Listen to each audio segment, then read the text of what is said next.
Yes, I have loved you with an everlasting love, an everlasting love, an everlasting love. Therefore, with loving kindness have I drawn you, drawn you, drawn you.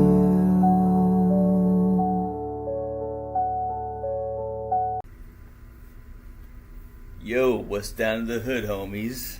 I'm Chastity, and I'm here with my mom, and we're doing episode 18 of our podcast series, Everlasting Love. And we have an interesting topic today, one that I've requested before to speak on. It's the topic of abortion. Because it's been on my mind, especially lately, because next week I'm scheduled to fly to Washington, D.C. for the March for Life, and we have some events planned and all that. And I'm nervous about that trip because I'm always nervous about the travel aspect of things. But this topic of abortion and why I'm pro-life is one of the most emotional things and one of the most misunderstood things. Because there are people who, they might be able to get past how weird I look, and they might be able to get past me being transgender or being an autistic nerd who quotes movies at strange times. But then when they find out I'm pro-life, then they take issue with that. Mm-hmm. And it's hard for me to explain it because I get so emotional about this topic. Right. So, and then people, they just mock me emotionally, and they just say mean things, and then we stop talking about it, and progress never gets made because this is one of those issues where people have made up their minds and they don't listen to the other side. Mm-hmm. Now, I have prepared sort of a little speech that I may or may not get to use the whole thing as written, depending on how much time I have. But I wrote it, my mom read it, she thought it was very good. And so I want to begin this episode by sharing this. And this is something that Chastity may be sharing at the pro-life march. Yeah, there's a possibility, but I may have to make something shorter as well, which I haven't had time to do. I need to condense the thoughts. Right. But here's what I have prepared. My name is Chastity, and I am here to represent the Rainbow Pro-Life Alliance, as well as the transgender people specifically. Many people believe that the pro-life movement depends on a specific branch of Christianity that is full of people who hate gay and transgender people. The media and the pro-abortion lobby continue to promote this because the last thing they want is for us to all work together. Being pro-life is about protecting the lives of the most innocent group of humans, those who have done nothing wrong because they haven't even been born yet. Those who choose to let these children live are making the statement that they should be allowed to live their lives and do what they were made to do, whether or not we agree with the people that they will become. Therefore, the pro-life position is ultimately pro-choice by allowing these babies to be born and make their choices for better or worse. On the contrary, the pro-choice position cannot in any way respect the choices or bodily autonomy of humans, because the pro-choice philosophy ultimately says it would have been completely okay to murder them in the womb.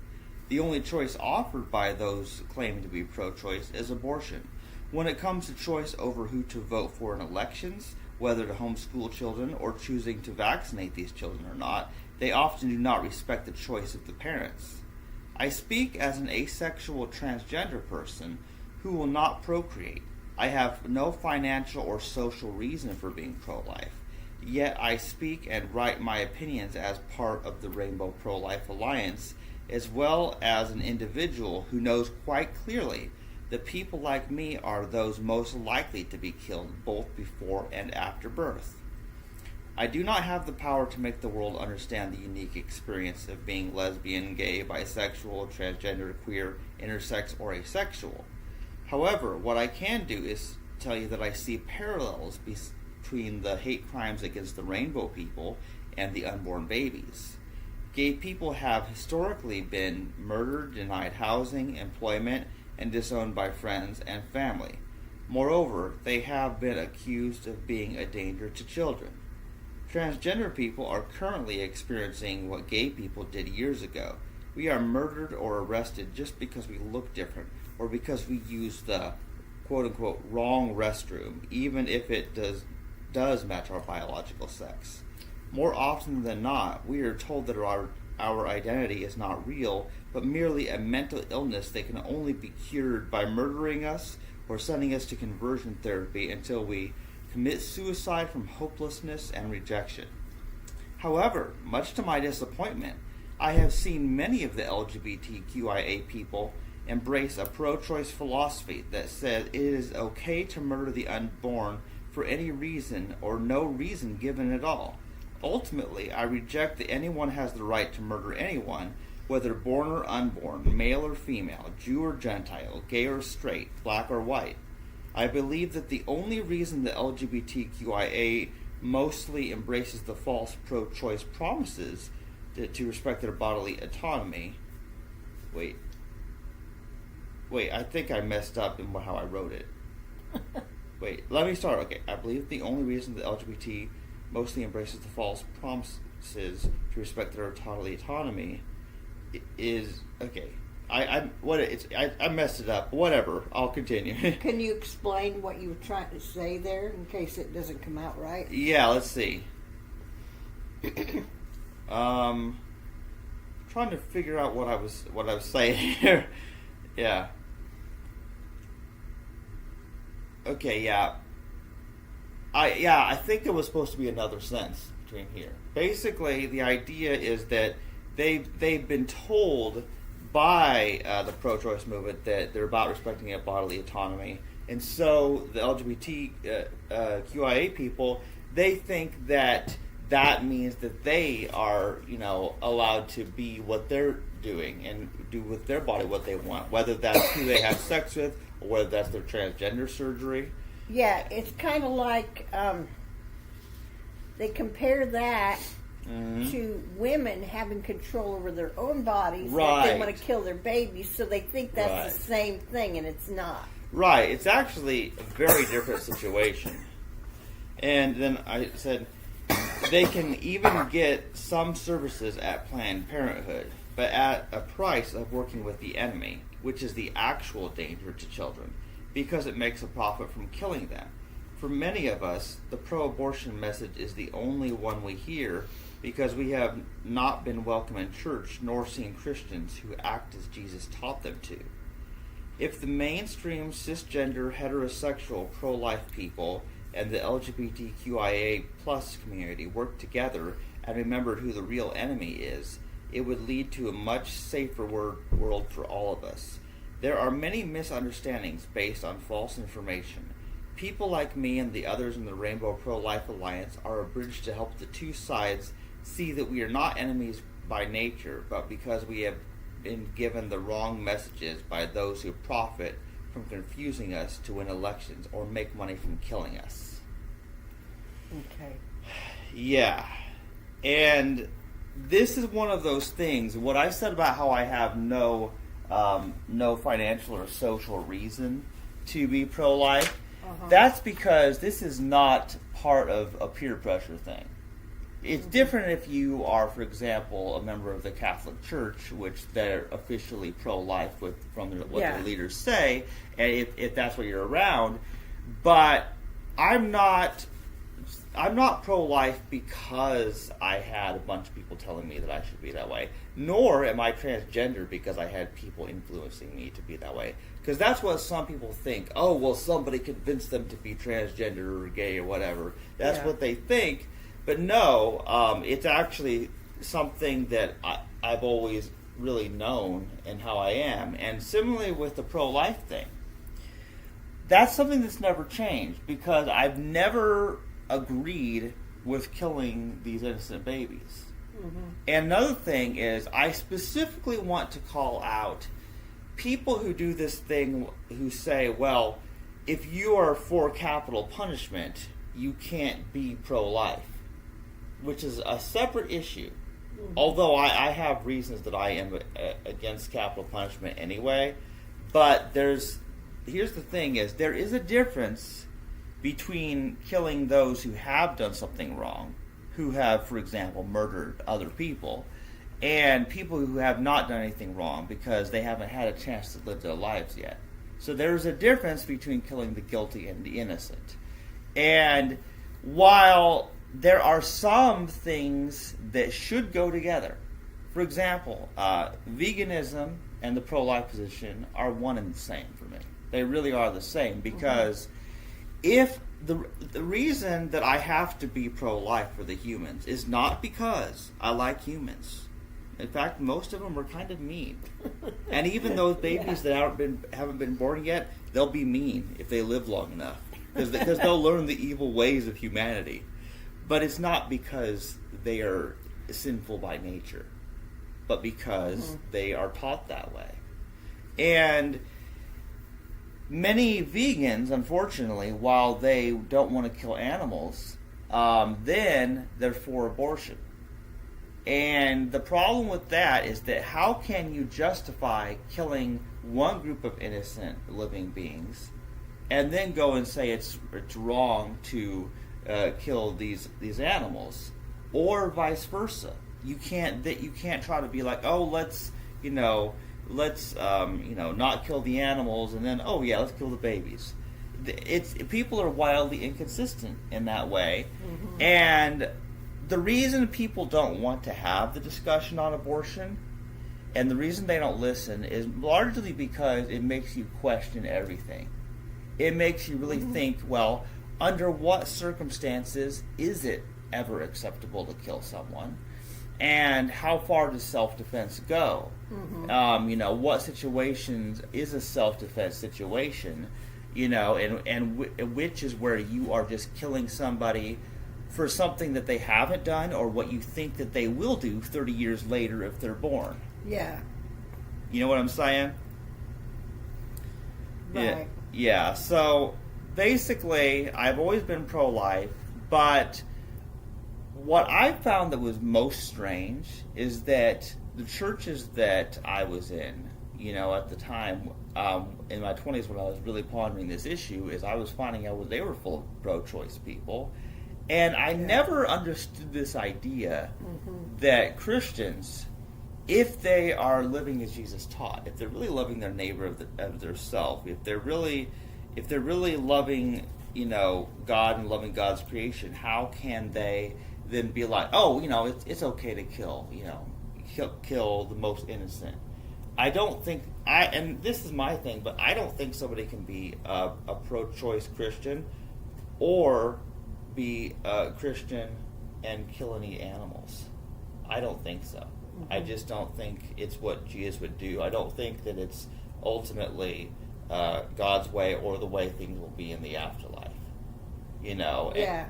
And although people they may agree or disagree with me on that, the thing is, I really feel like once somebody tries to accept a pro-choice philosophy, if somebody justifies abortion, they have then waived any right, they've given up any right to criticize anyone for anything. Because I can't criticize somebody for killing somebody for being transgender or gay if I'm defending them killing that same person before they were even born. Because we are the same people. Right. And some people, they try to say, oh, well, the fetus can't live on its own. It's dependent upon the mother. And because it's dependent upon her, then she has the right to kill it. Well, that would be like me. So you only have one hand, and you can't open all your cans and do things. At this point, right? Hopefully, I'll regain. You may be able to regain the use of your hand, but that would be like me saying, "Well, my mom can't do these certain things because she only has one working hand, and she depends on me. And because she depends on me, I have the right to murder my mother." And I'm only saying that because that is literally the logic. If someone's dependent on you, then you have the right to kill them. Or because they're small, their life doesn't matter.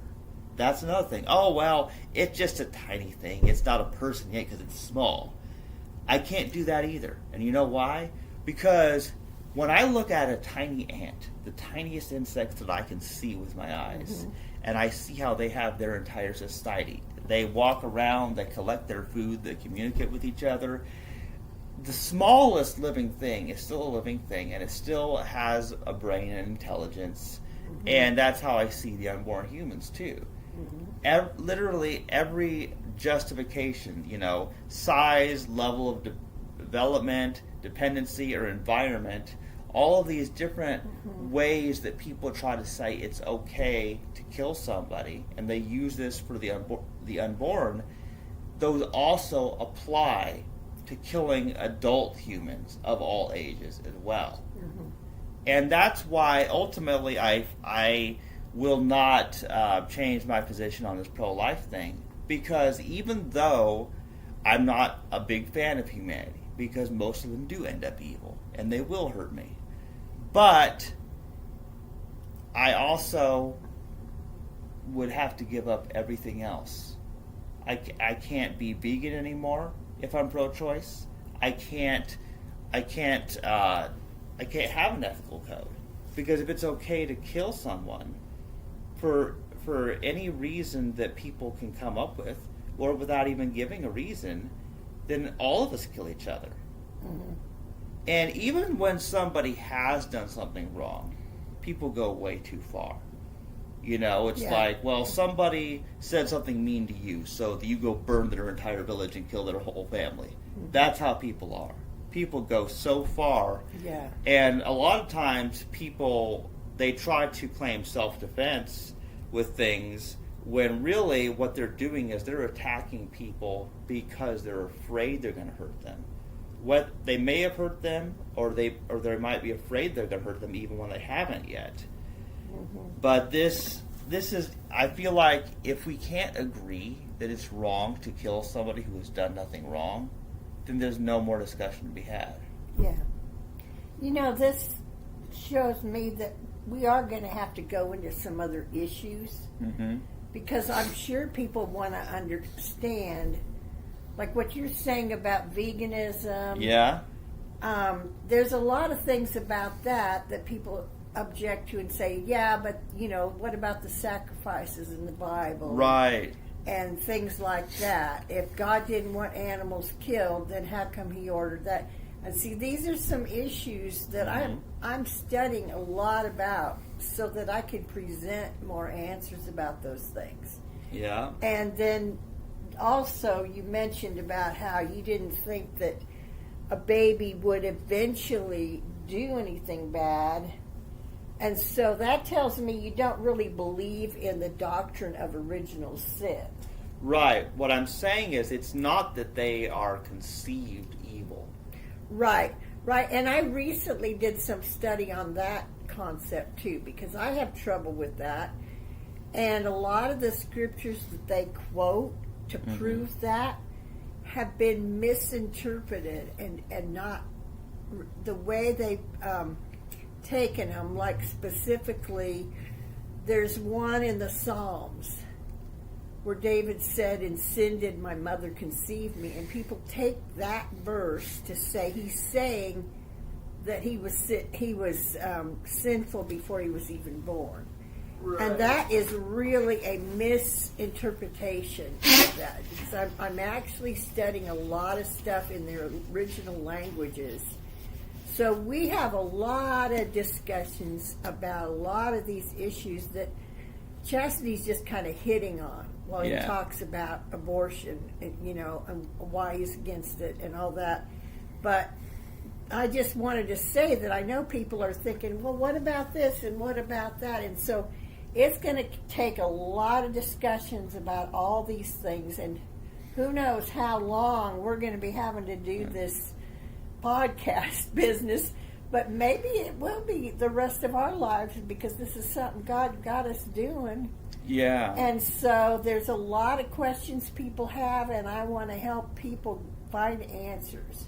Because for one thing, I grew up so confused, and nobody would answer my questions. And when I'd ask questions of my parents, I'd get the most ridiculous answers.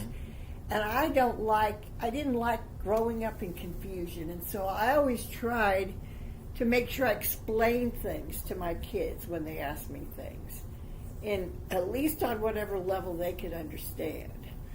And I just keep digging. You know, I mentioned this before. I just keep digging until I find the answers that make any sense at all. And so there's a lot of things you just brought up that people are thinking, well, yeah, but that doesn't fit, because, you know, the Bible says we are all born in sin, and the Bible says, you know, sacrifice animals. And so how does that fit in with not ever killing and eating them? And there's a lot of really heavy things that have to be sorted through over these issues. Yeah, see, that's the thing about it, Mom. That's exactly my point. See, being pro-life about abortion, it's actually counter to everything we're taught by the Bible, in a way, actually, because it's full of violence. It's full of people killing, especially in the Old Testament, killing the animals in these ritual sacrifices, and going to war and killing people in all these different countries and cities. Yeah. And basically, it's countercultural to be pro-life, because then it means that you are a person who will question everything. You question, you know, the military actions of your government. Like, do you really need to attack this country? And what about the innocent civilians who are getting killed by these bombs who didn't do anything? Right. And it raises so many questions. Yes, it does. And it branches out into all these different ways. And that's part of why it's important. Yeah, and people that don't want to get into those uncomfortable issues are going to just shut it down. Yeah, and particularly, this is what I find. It's kind of silly, because what people try to do to me is they will try to use the Bible and say, well, you know, it's okay to kill the babies, because you know babies were killed in the Old Testament, you know, in the wars, or because God ordered those animal sacrifices. Oh, and we all deserve death because the wages of sin is death, and because Adam and Eve ate a fruit, so we all deserve to die. And people say these kinds of things. But what's interesting about it is these same people would already accuse me of not living biblically because I'm transgender, which technically transgender isn't actually really mentioned in the Bible. But that's the whole thing is, I don't conform to the rigid ideas where people, they accept the English Bibles they have now as they are taught. And as we know, some things were forged, some things were translated wrong according to the author's bias. When they choose which Greek word to translate to English, they will choose whatever matches what they want it to say. What they believe and what they want other people to believe. Yeah, and so the thing is, I don't 100% conform to the Bible or any other ancient book, but I think about each issue individually. Yeah. And there actually is now, and people do this too. People try to say, well, the Bible doesn't mention abortion, therefore it's okay. First of all, there's a lot of things like computer programming that the Bible doesn't mention. Because there are things that we do now that simply didn't exist back in those times. Right. So the absence of it saying something about a specific issue doesn't mean it makes a statement on anything. Right, that's true. Yeah. But specifically the sixth commandment, you know, thou shalt not kill, or in some versions, thou shalt not murder, which technically are two different things. And I want to just briefly touch on that. Because technically, Murder is a specific definition of killing, where it's premeditated killing, where you're not killing someone in self-defense, but you've just decided, oh, well, for whatever reason, I'm going to kill someone. So that you plot and you plan how you're going to kill them. It's premeditated. Or like an accident, which is called manslaughter. Right.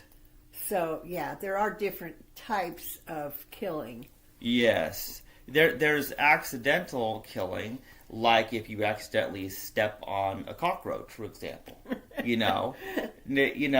But then at the same time, there can be an issue where you do have to kill pests as self-defense if they're in your house. But when they're out in nature, and they're going to make you sick, or right? whatever. But if they're out in nature, minding their own business, you don't have a justification for killing them. So so now basically that's what I'm talking about, Mom. It branches from one thing to another, and so when you're pro-life like me, then you think, well, wait a minute, I probably need to avoid stepping on these ants here. I know it sounds crazy, and most people are not autistic enough to see the connection as I am, but I literally try to be consistent in all the things I do. Mm-hmm. That's why I went vegan, is because I realized that's the pro-life way. Yeah. And I could not find a reason, well, how can I say it's wrong to kill these humans, but then, kill the, sheep, cows, pigs, chickens. Like, what sin did they commit? Why do they deserve to die? Why do they have to be killed in such painful ways too? Well, see, that's another thing. Yeah. They're tortured. They're not just killed. Yeah. And that's why we're going to have to cover more about what really goes on. Yeah. To help people understand or stand against, animal slaughter, because it's not done in a very humane way either. So it does open up the door to all kinds of issues. Yeah. That are all controversial. Of course, everything's controversial anymore. No matter what you say, no matter what you do, somebody doesn't like it. See, ultimately, Mom, okay, here's another thing that people do. They try to shut pro-life people down, is they say, well, don't get political, don't talk about politics. First of all, as some people would say, everything is political. First of all, I don't know what the definition of political is. All I know is that when you're talking about something that's important, that matters, that's life or death, then people say it's political. Yeah. Well, it means making policies. Yeah. And how we live our life. We're making policies every day, and we have leaders that we vote for that are making policies, and so it's good to know what they believe and stand for. Yeah. To see if we line up with that or not. Yeah, and this also affects how we vote in elections too, because unfortunately we're not allowed to, for the most part, we're not allowed to vote on issues directly.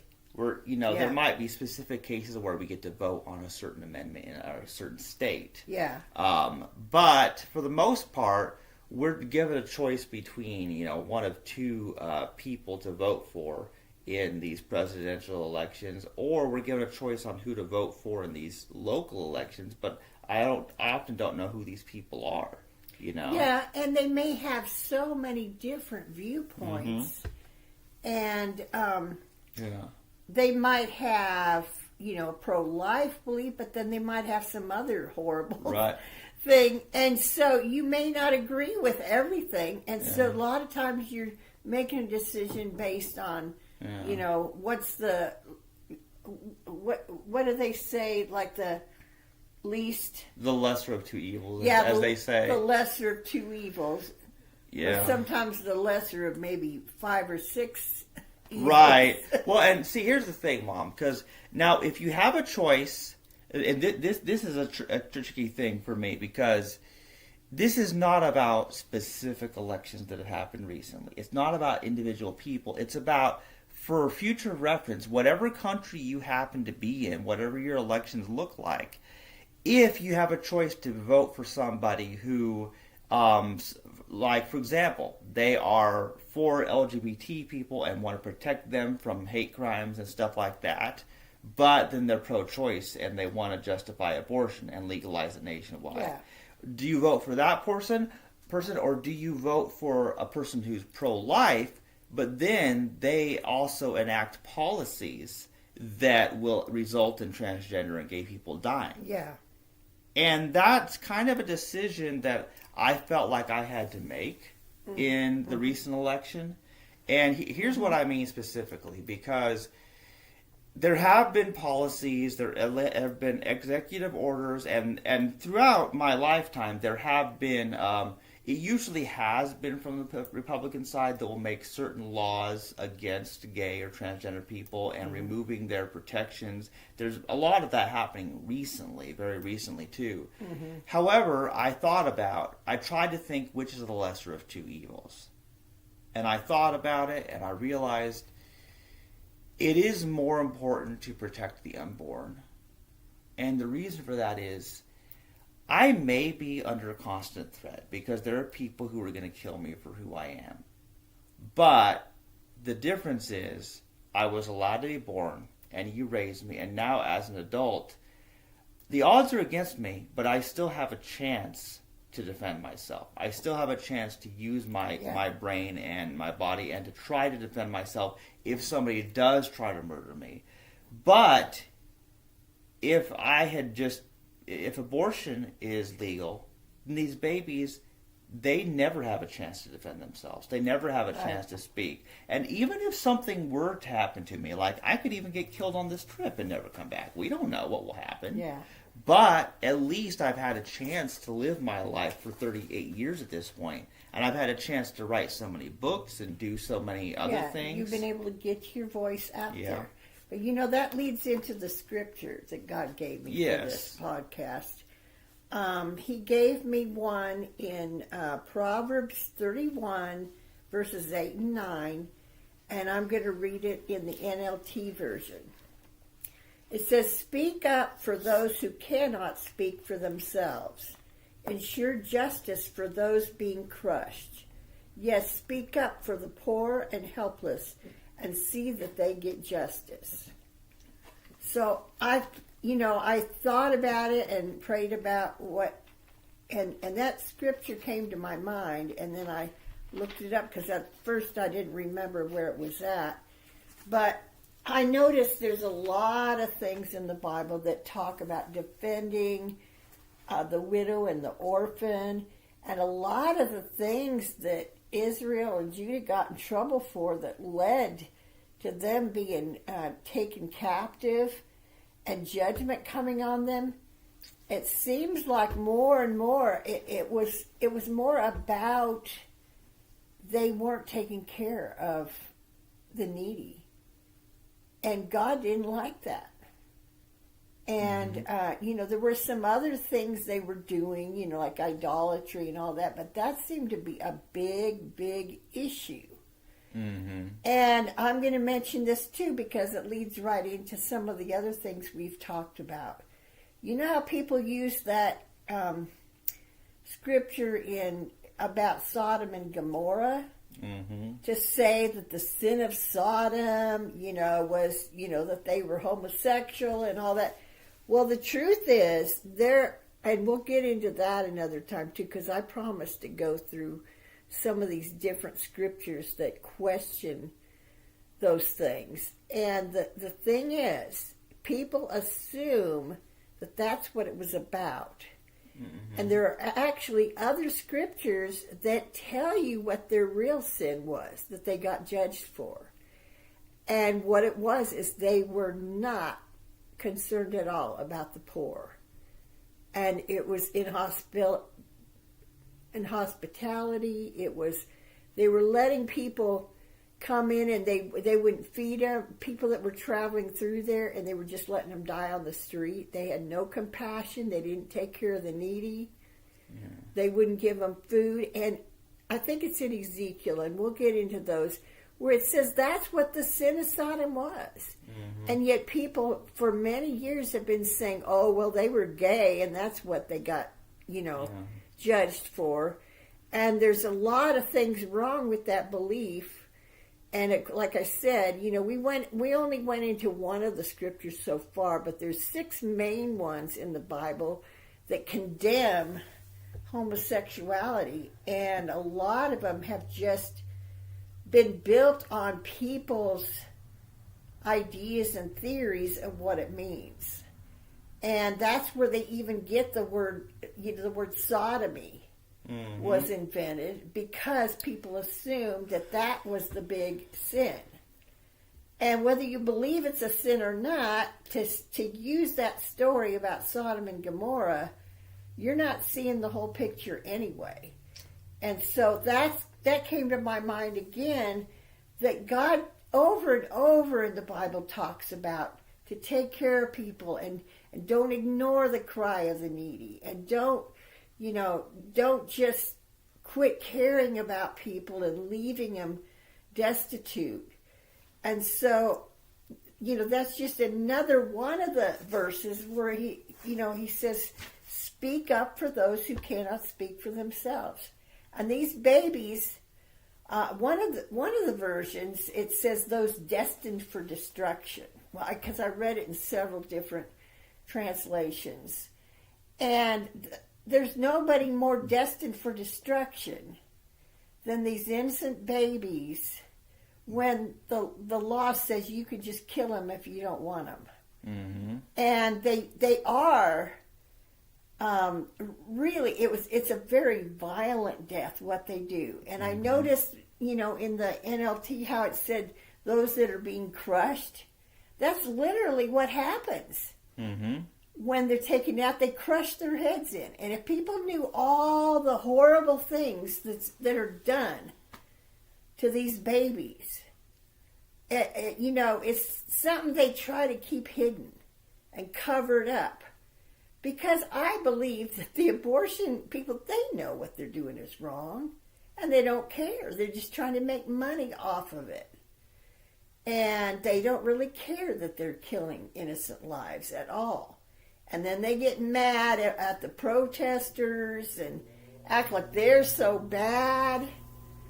And I don't know. I'm going to share just one more thing about that. Back before I had Chandler, and I just had my other 2 kids, we used to go and protest at an abortion clinic. And we stayed out on the street, but and we had our signs. Like I had one that said "Stop Killing Babies." It was a stop sign that I made. And we had the kids come with us. Donnie and Charity were with, and they'd hold up their signs. And it was so ridiculous, because not only were these abortion people that worked there coming in and out of there, but when they saw that we had, they were saying all kinds of insults, but when they saw that we had our kids with us, they're even bringing their kids with, like we were abusing our kids by having them along with us protesting against it while they're killing kids. Now, does any of that make any sense? Really? Well, maybe they can't have any kids on their side because they already killed them. Maybe they're jealous. It's trying to make it look like it's a terrible thing we're doing, but their consciences are bothering them. Yeah, you know it because of their behavior. They see the truth and they don't want to face it, so then they project it onto the protesters as though they're the terrible, terrible people. Yeah, and unfortunately, many people have gotten violent. That were protesting, and that's not good. And then it makes it look like they're the crazy ones and they're the evil ones because they're attacking these people at their supposed job, and they call it like a clinic, a woman's clinic, when really what it is just an abortion mill. It's a killing place. Yeah, see, and here's the thing, that this raises serious questions too, because, for example, now, I guess there have been times where people have actually tried to bomb abortion clinics, for example. Yeah. Now, when thinking about that specifically, I've thought about this and I'm like, would I do that? No. But at the same time, I can see the reasoning too. Because people are taught by our government that when a certain country does something we don't like, well, we go in and we just bomb their buildings, whatever people that they think are responsible for doing something. And so it's what I'm saying is the same reasoning. So if we were to, if it's okay to, if there's a certain group of people in some country that are doing something they shouldn't and they're killing people, if our government tries to bomb them and to stop them from doing that, how is that any different than when somebody tries to bomb an abortion clinic to stop them from what they're doing? Well, the thing is, it's different if you're going to be able to rescue those babies. Otherwise, you're just killing everybody, including the babies. Right. So, see, that's the thing, is that the ultimate reason, I asked that for as a thought experiment, but the ultimate reason why I'm never for bombings of any buildings or anything like that is because you're always going to kill people who are either innocent or who have a chance to change from the error of see the error of their ways and change. Like, for example, Abby Johnson, she worked for Planned Parenthood for a long time, but it was when she saw, during an abortion, she saw the ultrasound or whatever and saw the actual image of the baby trying to get away from the instruments of the doctor that was killing it. And so when she saw that baby was in pain and trying to get away, that was what made her leave the abortion industry. Mm-hmm. And it was hard for her because that was how she made her money and everything. And people had to help her get out of the industry like that. Right. But basically, that's the thing, is people do change. And I'm getting back to, for example, the capital punishment thing too. Part of the reason that I generally am against capital punishment, even though I do think people can be pro-life about abortion, that's not necessarily inconsistent with being pro-capital punishment. Mm-hmm. However, there's a few issues with this. First of all, people are often wrongly accused too. There are people who have been falsely imprisoned and even given death row when they were not the actual person who committed their crime. Yeah. There have even been identical twins who have been arrested and killed for what their sibling did who looks just like them. Right. And because of the idea of the fact that I don't want the innocent to suffer along with the guilty, that is part of why I hate to say it, but I really think that life in prison is better, because at least there's always a chance that when they see somebody is innocent, or if somebody is reformed and they're not going to commit the crimes anymore, and they can be sure of that, they can eventually be released. And I also think these people should be given a chance to do something, some kind of community service, some way to serve people or something. Or some way to work and do something even while they're in prison. I think there are many different things that need to be reformed. Yeah. But basically, I just don't like the innocent being killed along with the guilty, and that's why I can't be capital punishment. And that's why that's hard to avoid in war. Yeah. That's the thing. And you have to. Some of it is to try to protect the innocent. Why wars are fought. Yeah. And yet in the process, there's some innocent people that are going to get killed too. So it's a difficult subject. Well, and all this stuff is going to take further study and reflection and try to make some sense out of these issues. Yeah. And see, that's the thing, that's the point, is the abortion issue is that it really does branch out into capital punishment and war and all veganism, all these different topics. Yeah. It really does. And see, each of these individual issues is an entire field in and of itself. The entire books are written about each of these different issues. Yeah. But it's like this abortion issue is like the root of it, is what you're saying. Yes, that's exactly what I'm saying. It's the root of it, and it branches out into all kinds of other issues. Yeah, see, basically, Mom, here's the thing is, my life would be so much easier if I could be pro-choice.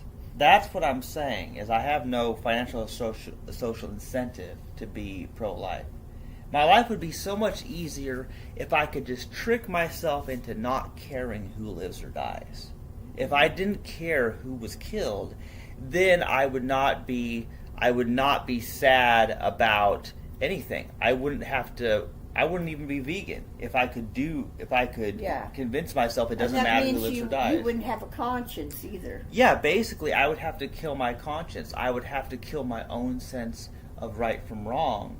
And I feel like that may be what some people have had to do to keep doing what they're doing. So it's like a defense mechanism. Yeah. To tell yourself, oh, it's okay, because they don't want to have to worry about it or feel bad about it. Yeah, that's just the thing about it, is that for me, the fact that I'm pro-life and the fact that I just cannot bear the innocent to be killed, that's just a fact about me, just like being transgender, just like being asexual, and just even my skill with math and computers, it's just part of me. I just am always thinking in terms of mathematical things, wanting to count things, doing calculations. It's part of my brain the way I am, and so I've always been pro-life, in spite of the fact that all it's done is cause people to hate me. Because they want to kill innocent people, and they don't like it when I remind them that it's wrong. And so I don't even talk about it that much.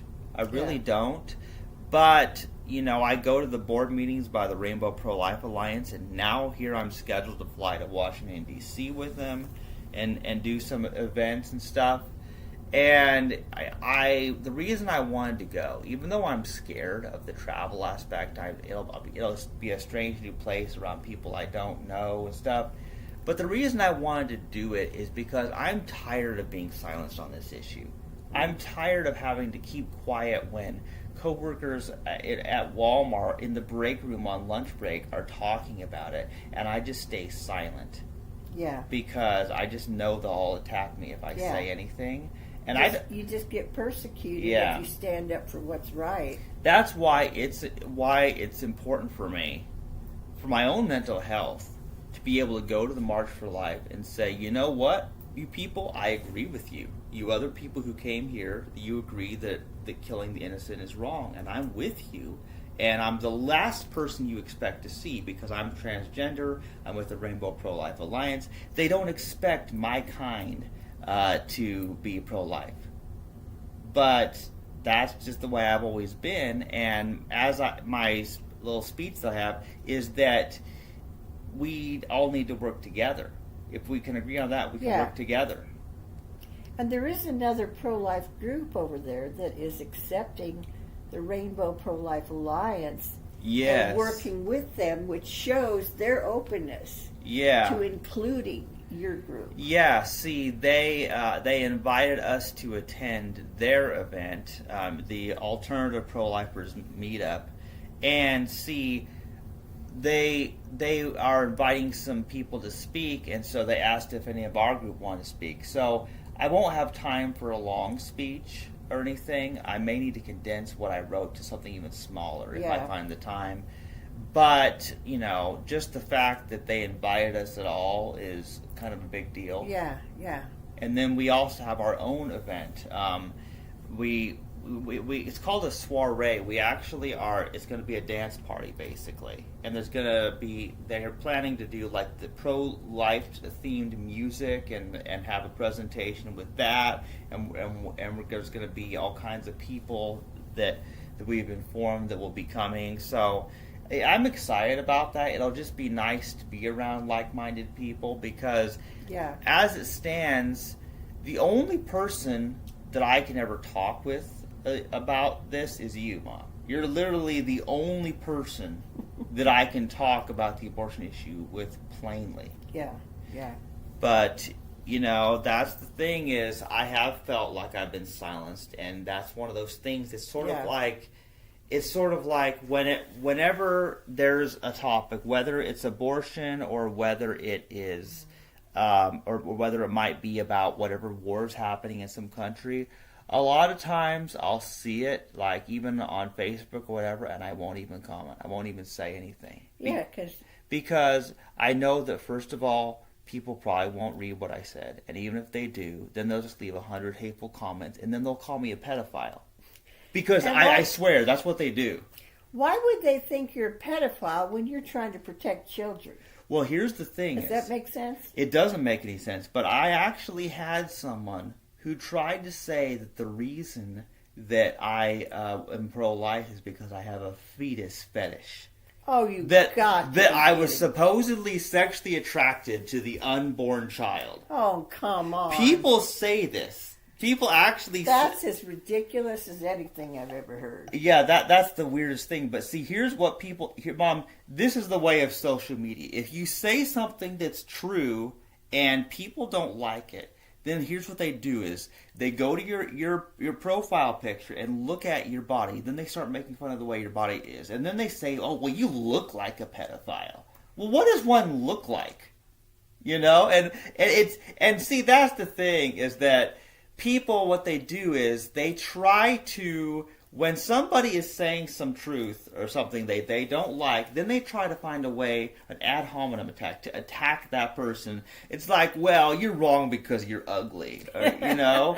or of course, what they'll do is oh, well, you're gay or you're transgender, and so it doesn't matter. Well, you're mentally ill because you're transgender and you'll never be a real woman. And then they say, well, you know, trans women can't get pregnant like a real woman. It's like, dude, I wasn't trying to get pregnant, man. Like what's your issue? Yeah, you know, it's just, well, who are the insane ones? Right. The people that are trying to talk plainly about things, and other people that come along and make all these kind of weird accusations. Yeah. I mean, really. And which is mental illness? I know. Really. Yeah, it's strange because you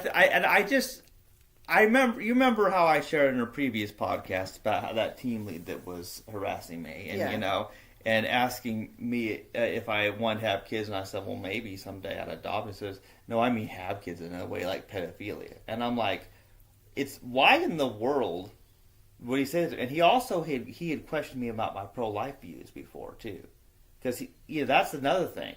Because he had gotten onto my YouTube channel and seen my talk with Anastasia. So then he was questioning me about the abortion thing. And that wasn't really something he needed to be doing while I was working anyway. Why is he questioning me about that? Because I don't talk about that at work, but... Yeah, you know what? It's almost like people want to waste your time. Yeah. To keep you from doing the good you're trying to do in this world. Yeah. They try to sidetrack me. And more often in recent times is I've just tried to just ignore it because I see what people are trying to do.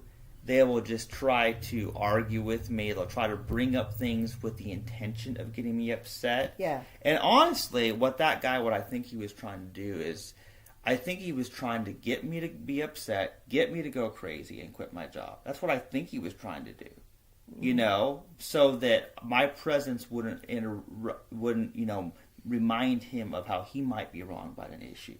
You know, I think that's what people do. They try to eliminate people by, finding some way to scare them off or to make them be seen as crazy, to chase them away. Yeah. Just like they try to get rid of the unborn babies. People are still trying to get rid of me in different ways. They can't abort me. Yeah. And the only person who would have had the ability to do that would have been you, because it was legal to abort me, but you didn't want to because you wanted your baby. I wanted my baby. Yeah, and that's why I'm here. And I still want you in spite of your messy hair. Yeah. Hey, I brushed my hair.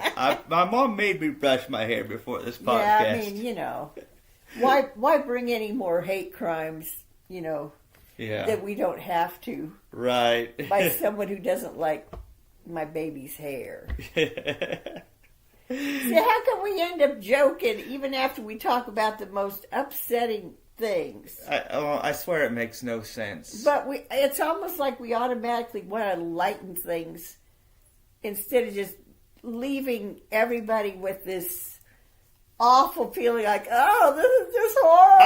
What's going on in the world? I know. Well, part of it is a load just feels lightened. I feel like I just let a load off. Like I feel lighter because I have to keep this inside far too much. I'm thinking about these things, like I never get a chance to talk about it, so it feels good to actually talk about it. Yeah, but then we don't want everybody else to take that burden and think, oh, I wish they hadn't brought that one up. That's depressing. Yeah, and also I think, we don't know who might listen to this, but if you're out there and you're like me, you might be of the LGBT people, for example, and you might not agree with the political or ethical views of those people at large, because people are allowed to have different opinions. For example, there's a common movement right now in a lot of LGBTQIA people. They're trying to legalize sex work. They're trying to legalize prostitution in places and stuff like that. Mm-hmm. And part of that is because that's the only way some of them can make their money. Yeah. Because they're denied housing, employment. They're not able to make any money unless they prostitute themselves. Well, there's got to be a better alternative than that. Yeah, that's the thing. Because that's not good for anybody, and that's a very dangerous thing to have to do.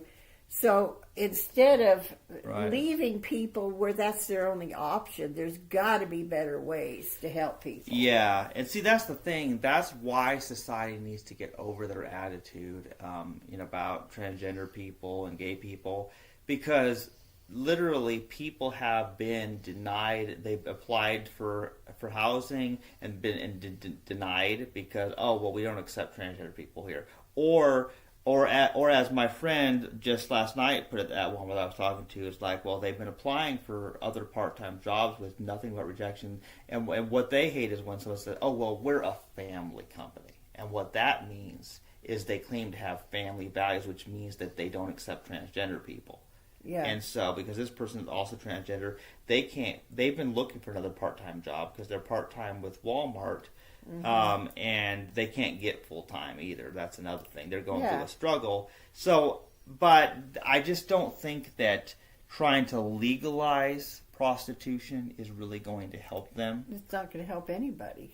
Yeah. Instead, what it actually does is it just sends the message to society that these people really are just sexual deviants, and that they are all about sex. Right. And I'm trying to show people a whole different side to it. Because for me, that's not what it's about. It's not about having sex with everybody, which I'm not even having sex with anybody. So that's what's strange. And you don't even want to. No, I don't want to. I don't have time for that anyway. Where would I have time for that? Between work and school and computer programming and all and sleeping, how would I have time for that? That's like, people have said to Chastity, they have to stay away from her because of her sinful lifestyle. And it's like, okay, which part of my lifestyle is sinful? Yeah, is it the part where I work at Walmart, or is it the part where I write assembly language programs, or is it doing podcasts with my mom? What is my sinful lifestyle that they are rejecting me for? Because I'd like to know. Mm-hmm. And there really is discrimination. In jobs, even though there's not supposed to be, because we've experienced some of that, and other people have too. It's just that they try to say it's for some other reason to cover it up, and if you can't prove it was discrimination, they get away with it. Yeah, and so that does go on. Yeah, it's nearly impossible to prove these things. However, well, as you remember, that was one of my issues with Hy-Vee, is that they were discriminating. Yeah. They were discriminating against certain people, and I do think that one manager was fired because she was gay, because it was right after she got And then they were trying to get rid of you because you stood up for it. Yeah, because I knew it, and I brought it up, and they didn't like it. And I knew And they didn't like you anyway because you were transgender. Right. So. And so I know what it's like to go from being somebody who's respected with the company, then being transgender, and then the respect just goes out the window. Yeah. So I know the difference in treatment. And some people have been able to witness that. Transgender people have a unique experience because, for example, trans women, they see the respect go down. And then they start seeing themselves sexualized and objectified, and violence committed against them, just like regular women do. Yeah. And then trans men, the women who become men, once they look enough like a man and they have a deep voice and everything, then people start treating them with more respect. People start actually listening to what they say when it's the same thing they've always said, and so then they get to experience the male privilege aspect of it. Right. You know, so there's a real difference in how men and women are treated, and transgender people are basically doing sort of a black like me scenario. Like that one book about that guy who would paint himself black and then see how black people got treated. Right. Transgender people are doing that in modern times where they're going to the other gender and they get to see how they're treated. And ironically, it just shows how the differences are, and that's the problem. Men and women should not be treated differently. We should not be respecting one group and not another. We should not be committing violence against one group for who they are anyway. And if people would treat others like equals and quit being violent, then it wouldn't matter who was male or female or whatever hybrid combination of them. Okay. So, do you feel better now too because you got that out? Yeah, I feel much better. Okay, so even if people think you look ugly, at least you got to say your piece. Yeah, but my mother is pro-life, and so I'm here whether you like it or not. Yeah, and you know, God loves ugly people too. Yeah, ugly lives matter. There we go. Ugly lives matter. You know, because you were saying how some people just pick on you and say, well, you're ugly, so I'm not going to listen to you. Yeah. Oh, that's a good one. You know what? When you have you don't brush your hair and your hair's all over the place, maybe we should have a sign on you saying ugly lives matter before people criticize you for being ugly. So you're usually not ugly, but sometimes you just kind of let yourself go. I love that. That's a good one. Yeah. Anyway, so I think we said everything, didn't we? I hope that's enough. Yeah. Everybody else out there is probably saying, yeah, that's enough. I don't want to hear any more of this. I don't know why we do this to you audience, but we give you a hard time too sometimes by the stuff we say. Yeah. And we do tend to get silly toward the end. It's like we automatically know everybody needs some comic relief. We talk about a lot of very, very difficult subjects. And so if you can't laugh about something after all that, then you just do go crazy. So we have to do something to take care of our mental health by using humor once in a while.